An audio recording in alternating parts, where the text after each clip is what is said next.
Welcome to the economics class part 3.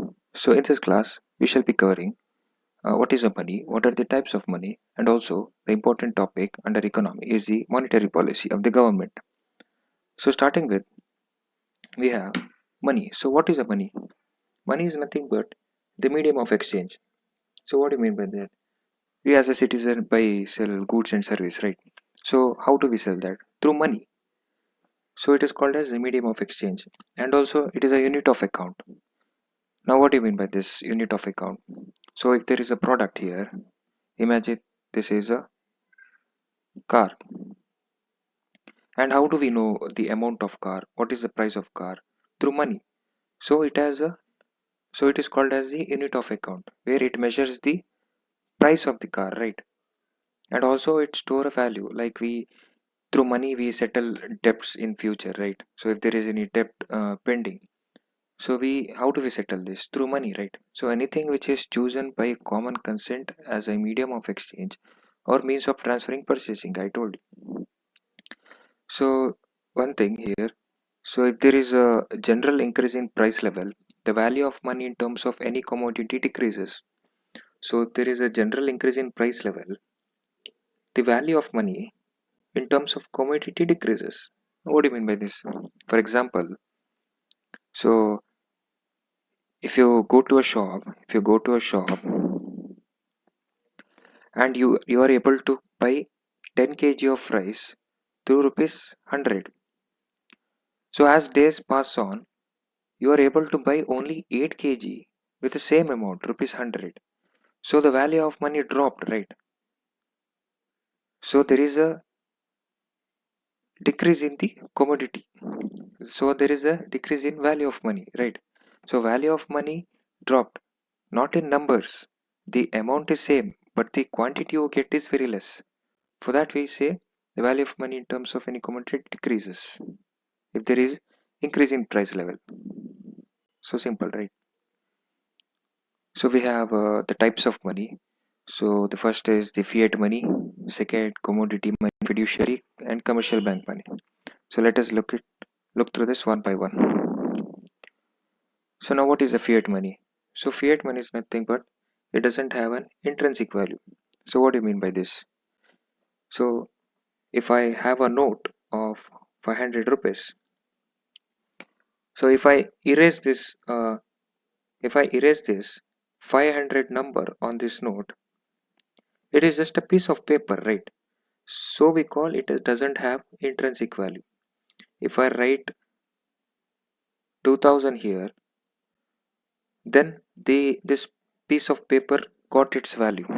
So whenever I erase this number, so it is just a piece of paper, so it doesn't have intrinsic value. So it doesn't have a value as a physical object, right? For example, the coins, notes, what we use. Whereas what is commodity money, the second type of money? So this is called the full bodied money and it has an intrinsic value. For example, gold and silver. So if I have a gold coin of 5 rupees and I erase this 5 number, this coin still has value because it is made up of gold. So it has intrinsic value.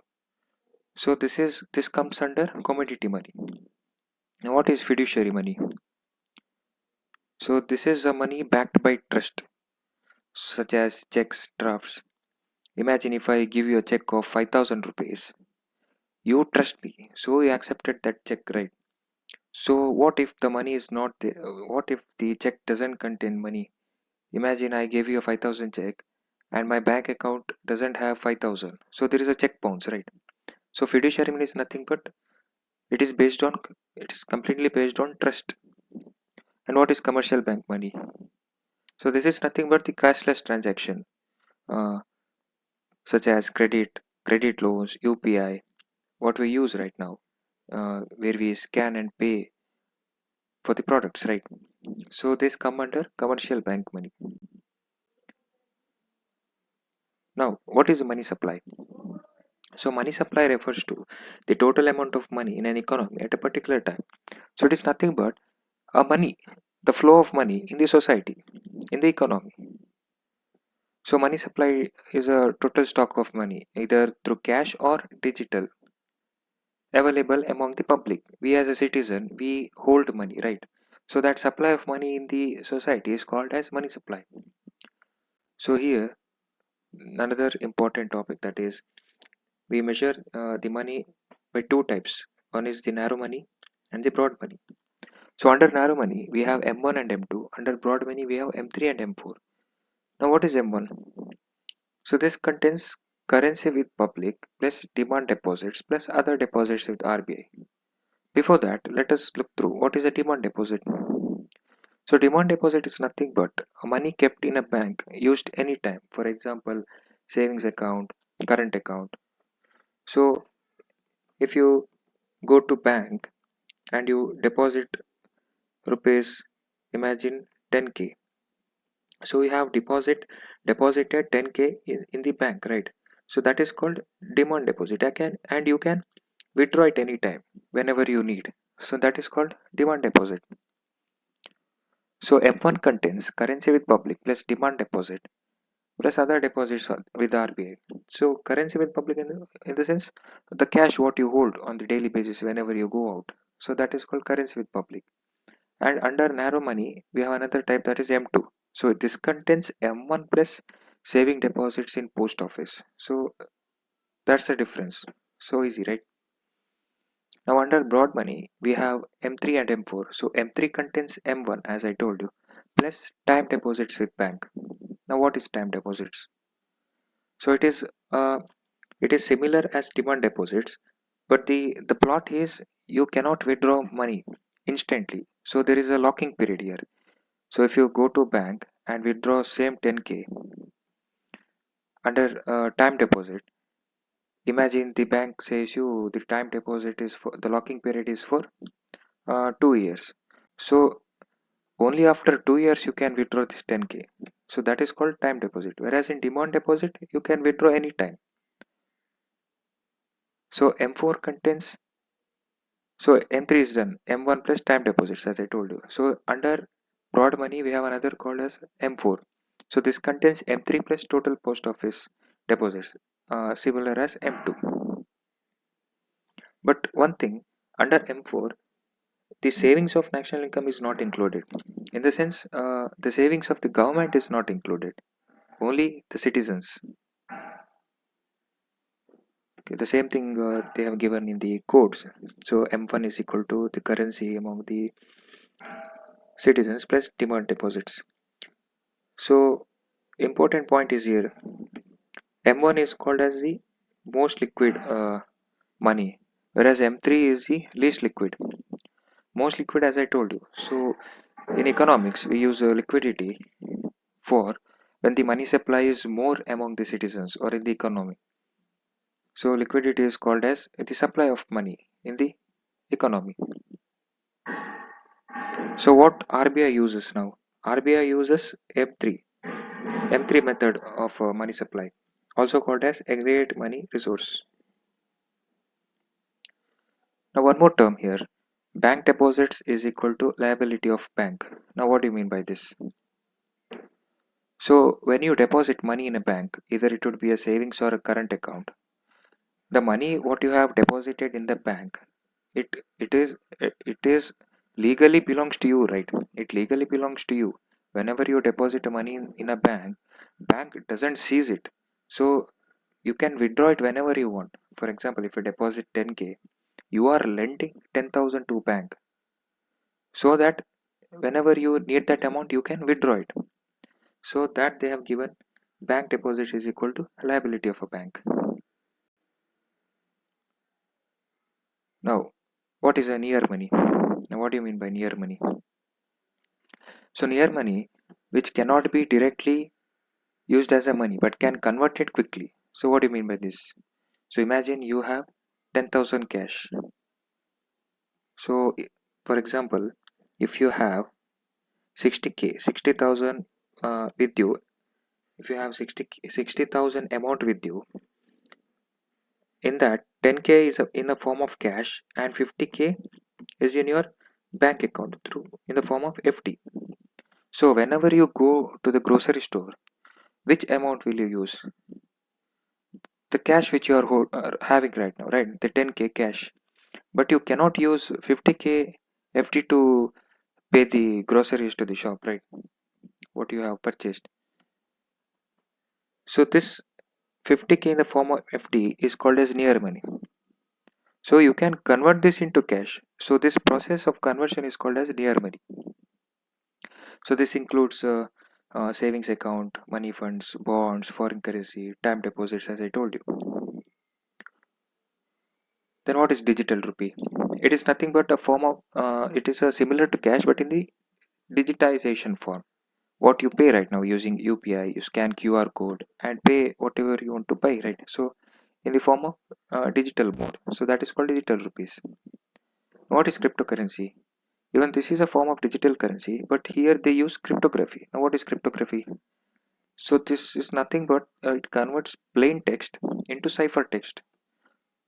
So if I write alphabet A, B, C, I convert this A, B, C into a form of mathematical term that where others cannot decode it. So it is a form of code.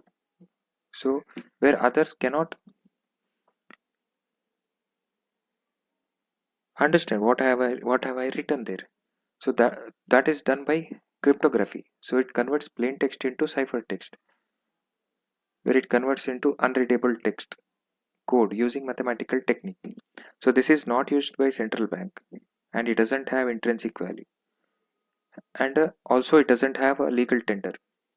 So legal tender in economic means the official money accepted by the government. If I give you 10 rupees note, you know that it has a value, so you accept that 10 rupees note, right? So it has a legal tender. So the fact is here the El Salvador, a country, was the first to legalize cryptocurrency. So this country lies over here, you can see in the map. Then moving on, the most important topic is the monetary policy. So this monetary policy falls under macroeconomics. So what is the difference between macro and microeconomics? So macroeconomics is undertaken in the large scale. If a if we compare individual and the government is handling the economy or the issue related money on a large scale. So it is called macroeconomic. So monetary policy is nothing but action taken by RBI to control money supply and interest rate. So this is action taken by the government through monetary policy where it can control the money supply among the economy or the citizens and also increase or decrease the interest rate. So what is the objective of the monetary policy? Employment generation, exchange rate management, price stability, boost economic growth. So all these are undertaken by monetary policy by the government. So how do they do this? Let us look through it one by one. Before that, we have a monetary policy committee which consists of 6 members. So among 6 members, 3 members are from RBI, 3 members are from government. So also it contains a quorum. Quorum in the sense specific rules that at least 4 members must be present to conduct a meeting here. So to conduct a meeting under a monetary policy committee, you need at least 4 members, or else the meeting won't take place. So this was as per the RBI Act 1934 under Urjit Patel Committee. Then, what are the types of monetary policy? We have the expansionary and the contractionary. In expansionary, where we reduce the interest rate, in turn increases money supply in the society or the economy, and the vice versa of it is the contractionary. So that is not important. So so under monetary policy, we have two types of tool, that is qualitative and quantitative. For the exam point of view, quantitative is important. So we can skip qualitative, it's not important. So under this, we have four types, that is the open market operation, repo rate, reverse repo rate, and the bank rate. So open market operations, where buying and selling of government securities by RBI to regulate short-term money supply. That is, if RBI wants to induce liquidity or more money supply in the society, it will buy government securities from the bank. If I if I consider this as a RBI and this as bank and we as a citizen. So if RBI wants more money supply, that it wants to liquidate money supply in the society,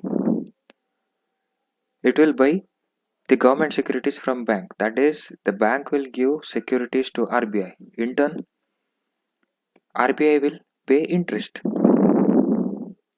right? So when RBI pays interest, here the bank has a surplus money now, so it can distribute to the society. So citizens come and take loans, and bank also uh, funds for the infrastructure, right? So there is a money supply in the society, and vice versa of it is the RBI gives securities to the bank, where bank has to pay the interest. So what happens? That time, that time money is not in surplus mode, right? So bank is paying interest to the RBI. So bank will provide less loan to the citizen, and it will fund less. So moving on, whereas in repo rate, interest rate at which RBI lends money to commercial bank for the short term. So if you differentiate repo rate and reverse repo rate, what happens in repo rate? In repo rate, interest rate at which RBI lends money to commercial bank. Here RBI is lending securities to the commercial bank, whereas in reverse repo rate, bank is lending money to the RBI. So basically, bank borrows money from RBI and RBI charges interest. So that interest is called as repo rate. So this is done to control inflation, then regulate liquidity, and to slow down economy. So when does RBI increase or decrease the repo rate? So if so here the bank so here the bank borrows money from RBI, right? So if the RBI wants to decrease the money supply in society, it will increase the repo rate. So what happens when it increases the repo rate? Bank will have to pay more interest, right? So there is less supply of money in the society. So vice versa of it is the RBI decreases the interest. So when RBI decreases interest, bank has to pay less interest to the RBI. So bank will provide loan to the citizens. So current so after the COVID-19, the current repo rate is at 4%. Then reverse repo rate, the RBI borrows money from the government. Here bank is lending the loan to the RBI. So same thing happens over here, increase or decrease. The concept is same. And one thing in repo rate and reverse repo rate, there is a term called as collateral. So collateral is nothing but the guarantee.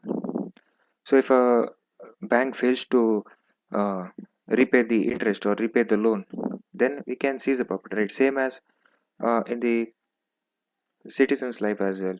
If the if a person takes a loan from the bank, so if he fails to pay the or repay the amount, the bank will seize his property. So that is called as collateral. So collateral is applicable for repo rate and reverse repo rate, but collateral is not applicable for bank rate. So bank rate is nothing but RBI lends money to commercial bank without collateral. So that's the difference. So currently it is in 6.75 ratio. So the current percentage is 6.75. So here in bank rate, the exception is there is no collateral.